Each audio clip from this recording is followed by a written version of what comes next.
20వ రోజు మరి లామా గారి జీవిత ప్రయాణాన్ని నిన్నటికి కంటిన్యూలో ఎలా ఉందో తెలుసుకుందామంటారా? ఒక చిన్న విన్నపం మాస్టర్స్, నేను ఇది 101వ పుస్తకం ఆడియో చేయటం, మనందరం కూడా ఈ 101 పుస్తకాల జ్ఞాన సారాన్ని పంచుకున్నాము. నిజంగా ఇది ఒక సుకృతమనే చెప్పాలి. ఇది ఒక గొప్ప సేవ అండి అని అందరూ అభినందిస్తున్న నేపథ్యంలో ఒక ఆనంద వీచిక తప్పకుండా నాలో వెలువడుతుంది కదా. ఈ బుక్స్ ఆడియోస్ చేస్తున్న నేపథ్యంలో కొన్ని ప్రెషర్స్ కూడా నేను ఎదుర్కొంటున్నాను. యాక్చువల్లీ ఒక చెట్టు పళ్ళున్న దానికి రాళ్ళు పడుతూ ఉంటాయి కాబట్టి ఏది ఏమొచ్చినా జీవితంలో ఎలా ఎదుర్కొంటూ వస్తున్నామో ఆధ్యాత్మిక జీవితంలో కూడా అలానే ఎదుర్కొంటూ రావాల్సిందేనండి.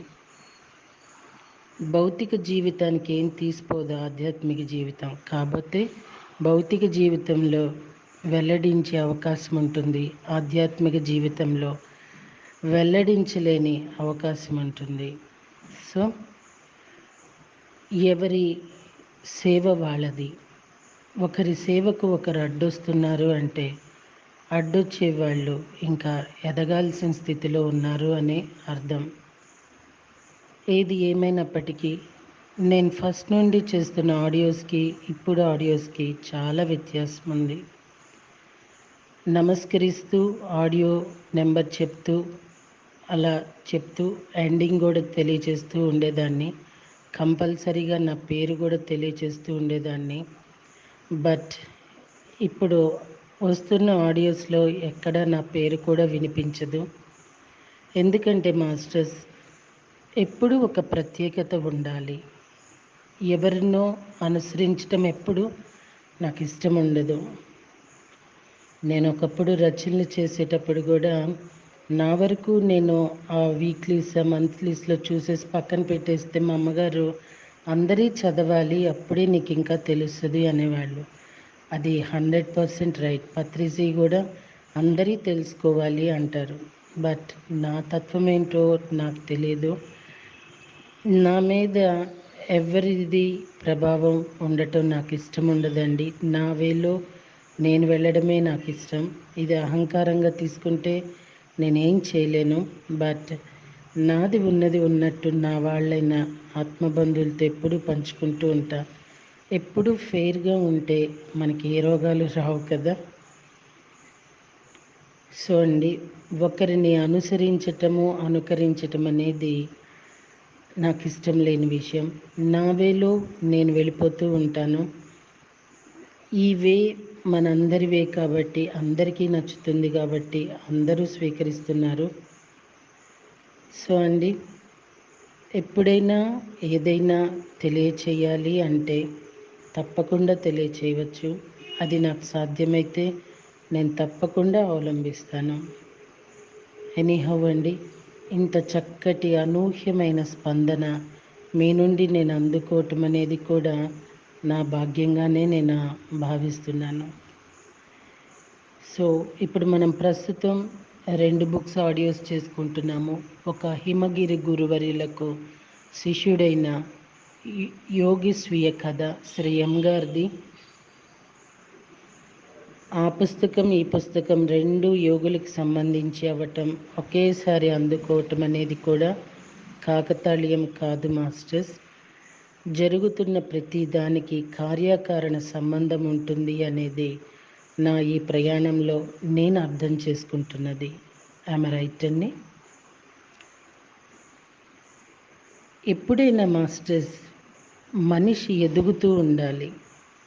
ఇది వరకు నేను పెట్టేటప్పుడు ఆడియో అది వివరంగా పెడుతూ ఉండేదాన్ని. కింద టెక్స్ట్ ఉంటుందండి, దాంట్లో అన్నీ వివరంగా ఉంటాయి. ఆడియోలో ఎప్పుడు రిపీట్ అయితే అది వైబ్రేషన్లో కూడా చేంజెస్ వస్తూ ఉంటుంది.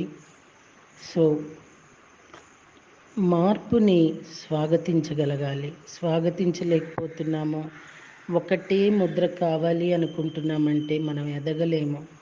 ఎప్పటికప్పుడు చేంజెస్ ఉంటేనే రోజు ఒక కూర పెడితే తింటామా అండి? Likewise masters, నిజమేనంటారా?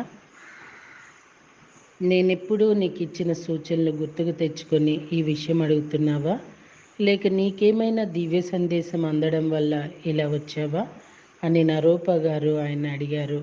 ఆ రెండిట్లో ఏదీ కాదండి. నాకు తోపగా అనే శిష్యుడున్నాడు. అటువంటి దివ్య సందేశం వాడికి వచ్చిందే, వాడిని గురించే నేను ఇలా వచ్చాను అన్నారు మహాత్మా గారు. అరే ఎంత అద్భుతంగా ఉంది! ఆహా! అంధకార బంధురమైన టిబెట్ హిమగిరి లోయల్లో కాంతిని వెదజల్లే దీపశిఖలు ఇంకా ఉన్నాయన్నమాట అంటూ నరూప గారు నా పట్ల ఆయనకు కలిగిన గౌరవానికి సూచకంగా అన్నట్లు కొన్ని శ్లోకాలను చదివారు. అప్పుడు నరూప గారు మహాత్మా గారికి గురుముఖత మాత్రమే ఇవ్వవలసిన ఆ విద్యను ఉపదేశించారు. అప్పుడు నరూప గారు భవిష్యత్తులో జరగబోయే కొన్ని సంఘటనలు అప్పుడు కలిగే శకునాలు బట్టి వివరించి చెప్పారు. ఉదాహరణకు మహాత్మా గారు ఆయనకు నమస్కరించిన భంగిమను బట్టి ఆయన వంశం అంతరించిపోవడాన్ని తెలిపారు. అయినప్పటికీ మహాత్మా గారి కీర్తి సంప్రదాయము నా ద్వారా వ్యాప్తి చెందుతాయని చెప్పారు. నిజంగా ఆయన ఏకైక పుత్రుడు చనిపోయాడు. ఆయన కొడుకు చనిపోయిన సంవత్సరం తరువాత మొదటి వర్ధంతి సందర్భంలో మహాత్మా గారి శిష్యులంతా వారి చెంత సమావేశమై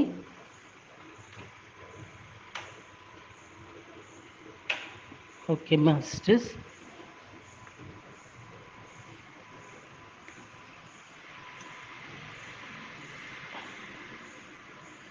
మహాత్మా గారి శిష్యులు వారి చెంత సమావేశమై మహాత్మా గారి వృద్ధాప్యంను గుర్తు చేస్తూ మీ సంప్రదాయాన్ని కొనసాగించగల ఏకైక పుత్రుడు మరణించారు కనుక మీ నుండి ఏ విద్యలను పొందటానికి మేము అర్హత కలిగి ఉన్నామో మీ యోగ శక్తితో నిర్ణయించి మీ దగ్గర ఉన్న యోగ విద్యలన్నింటినీ మాకు ప్రసాదించవలసిందని వేడుకున్నాము.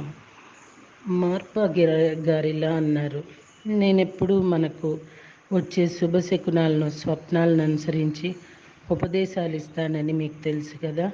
కనుక నా ప్రియ శిష్యులారా, ఇప్పుడు మీరంతా వెళ్ళి మీకు రాగల స్వప్న సందేశాల కోసం ఎదురు చూడండి. అలాంటి దివ్య స్వప్నాలు ఏమైనా వస్తే నాకు తెలియచేయండి.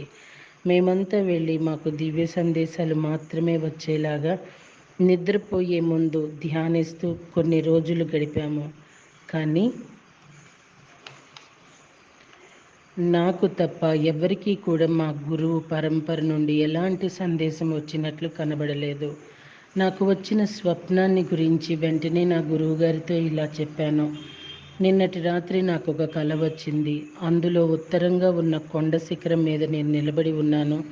ఆ శిఖరం ఆకాశాన్నంటి ఉంది. సూర్యచంద్రులు ఆ శిఖరం చుట్టూ తిరుగుతూ క్రింద ఉన్న ప్రదేశాన్నంతా కాంతిమయం చేస్తున్నారు. ఆ పర్వతం భూమినంతా ఆక్రమించి ఉంది.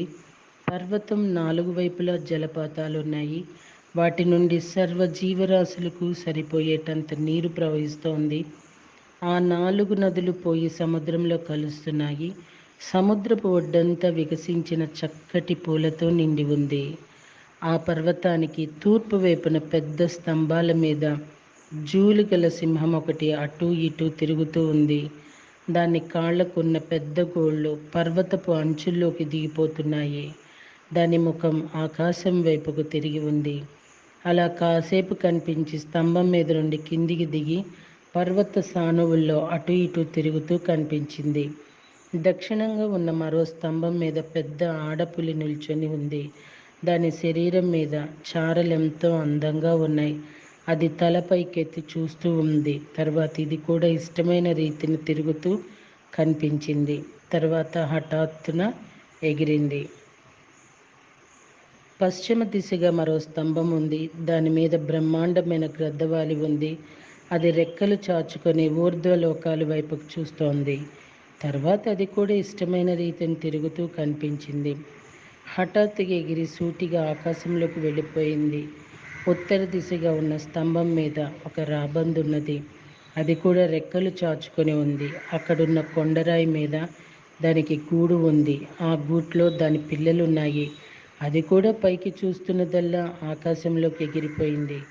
ఇదే నాకు వచ్చిన కళ. దీనిని వివరించమని మిమ్మల్ని ప్రార్థిస్తున్నాను. ఓకే మాస్టర్స్, మళ్ళీ రేపటి రోజున మరింత జ్ఞానాన్ని అందుకుందామా? Thank you.